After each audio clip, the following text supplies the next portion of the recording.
बिस्मिल्लाहिर्रहमानिर्रहीम। अस्सलाम वालेकुम मुअज़्ज़ज़ ख़वातीन व हज़रात, हाज़िर व नाज़र साहिब जलाल व करम यकता व मेहरबान बेमिसल रब्बुल आलमीन के बबरकत नाम से आज की वीडियो का आगाज़ करते हैं। इस वीडियो में आपको इन्फॉर्मेशन देंगे, कद अगर आपके बच्चे का नहीं बढ़ रहा, उसकी ग्रोथ रुक गई है, तो हम कैसे जानेंगे कि इसकी ग्रोथ रुक गई है। इसके लिए कौन कौन से टेस्ट करवाए जाते हैं, इसके बारे में कुछ इन्फॉर्मेशन आपसे शेयर करेंगे। तो जो सबसे पहले हमें टेस्ट करवाना होता है वो होता है एक्सरे।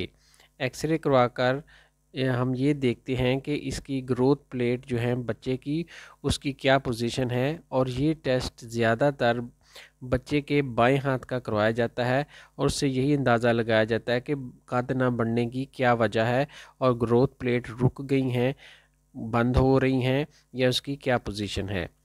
दूसरे नंबर पर जो टेस्ट करवाया जाता है वो है सीरम कैल्शियम और विटामिन डी।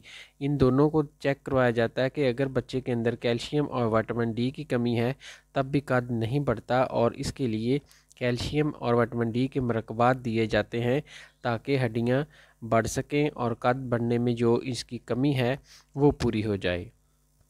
इसके बाद तीसरे नंबर पर जो टेस्ट है वो करवाया जाता है GHD, स्क्रीनिंग फॉर GHD, यानी ग्रोथ हार्मोन की कमी तो नहीं। अगर ग्रोथ हार्मोन डेफिशिएंसी हो तो इसके लिए ये टेस्ट करवाया जाता है। ये आपके मौलज ने फ़ैसला करना होता है कि बच्चे में क्या कमी है और कौन सा टेस्ट करवाना चाहिए। और GHD अगर कम हो, ग्रोथ हार्मोन अगर कम हो, तो इसके लिए जो मुरब्बा बांस है वो बेहतरीन है ग्रोथ हार्मोन को बढ़ाने के लिए। इसके मतलब भी पहले मैंने इन्फॉर्मेशन दी हुई है।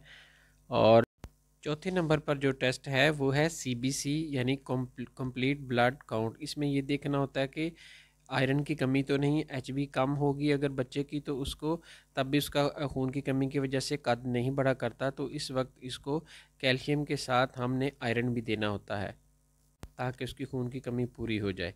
इसके ये तमाम जो टेस्ट हैं ये बच्चियों और बच्चों दोनों में करवाए जाते हैं और देखा जाता है कि कद ना बढ़ने की क्या वजह है। लेकिन एक टेस्ट वो सिर्फ लड़कियों में ही करवाना होता है, वो होता है DNA एनालिसिस। इस टेस्ट में लड़कियों में इस करवाया जाता है और देखा जाता है कि इसमें इनमें टर्नर सिंड्रोम की वजह तो नहीं, या कोई जेनेटिक डिजीज़ का कोई मसला तो नहीं। अगर इनमें से कोई भी होगा तो उसके मुताबिक इलाज करवाया जा सकता है। अगर इनमें से कोई भी टेस्ट आपके बच्चे का ठीक नहीं आता तो उसके इलाज के लिए अलग अलग वीडियोस चैनल पर मौजूद हैं, वो आप चेक कर सकते हैं। अब इजाज़त दीजिए, इंशाल्लाह मिलते हैं नेक्स्ट वीडियो में। दुआओं में याद रखिएगा। अस्सलाम वालेकुम रहमतुल्लाहि व बरकातहू।